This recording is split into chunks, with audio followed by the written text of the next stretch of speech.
All right, let's dive right into this explainer. We're going to take a really close look at the invisible blueprint that's running quietly beneath your favorite apps and brands.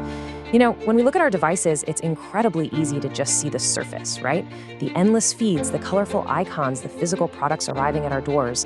But underneath all of that surface level stuff lies a highly engineered environment, an absolute powerhouse governing your personal information. Today, we're exploring the architecture of consumer data collection, breaking down the specific types of companies that are actively building it, and taking a detailed look at exactly how this machinery operates behind the scenes. So, how exactly is your consumer data being collected? I want you to consider your own digital footprint for just a second. It is way, way more than just what you deliberately type into a search bar. It's every single location ping your phone sends out while you're commuting. It's the exact amount of time you spent hovering over a specific video before you decide to scroll past it. It's that random item left sitting in a digital shopping cart for 3 days. The stakes of data collection are incredibly real and immediate because it's not some abstract concept confined to distant server farms. It's a constant, ongoing process that's intimately connected to your minute-to-minute habits. So how is this massive, invisible operation actually structured to capture all of this? And that brings us to a really foundational concept for this topic: the architecture of consumer data collection. Now, using the word architecture here, that's highly intentional. This isn't just some random happenstance or a casual byproduct of technology. No, architecture implies a designed, deliberate, and incredibly robust framework. We're talking about an operation of massive scale, involving incredibly complex algorithmic profiles, sprawling data centers, and literally thousands upon thousands of individual data points, all compiled to build a digital twin of you, the consumer. This is a highly engineered environment, constructed from the ground up to capture, organize, and monetize information as efficiently as possible. Now, this massive operation is basically built on two distinct pillars.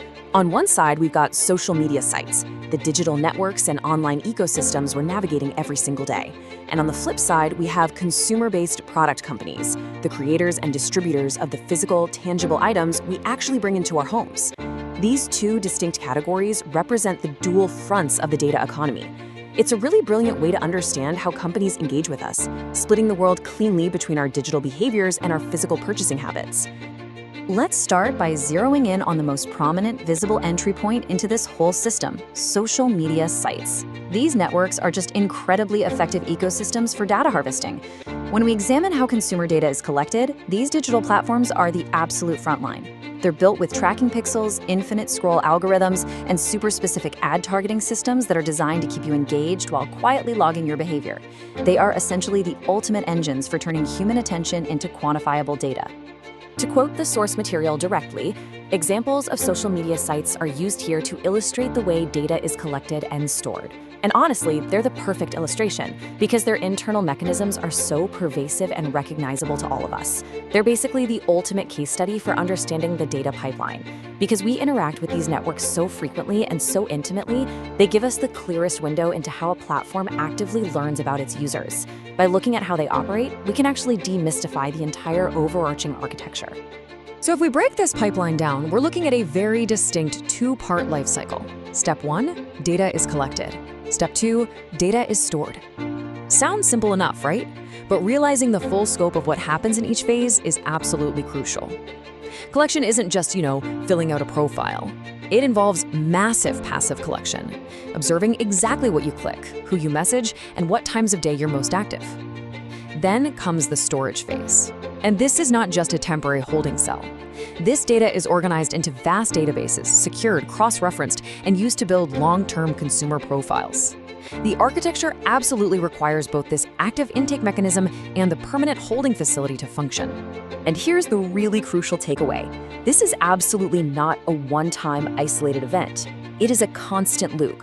The collection is ongoing as you interact with the platform, and the storage is persistent.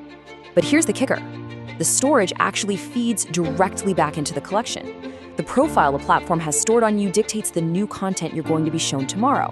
And when you react to that new content, the platform collects new data, which updates your stored profile, which then refines the very next piece of content you see. It's a relentless, self-reinforcing cycle of gathering and maintaining information, ensuring these platforms always have a real-time, active hold on your consumer preferences. But of course, this architecture doesn't just stop at your screen. It extends straight into your living room through consumer-based product companies. We really have to expand our understanding here and realize that data collection is not confined to a web browser anymore. Just think about the tangible items you purchase. Smart speakers sitting on your kitchen counter listening for commands. Smart appliances tracking your daily usage habits. Even something as seemingly simple as the loyalty cards you scan when buying groceries. Physical, everyday products are incredibly potent tools for data gathering. They bring the exact same collection mechanisms out of the digital ether and straight into the physical reality of your home. When you really take a step back, the sheer scale of this operation is kind of mind-blowing. The digital realm of social media sites and the physical realm of consumer-based products, they are feeding into the exact same massive data infrastructure. The overarching architecture of consumer data collection spans seamlessly across both of them.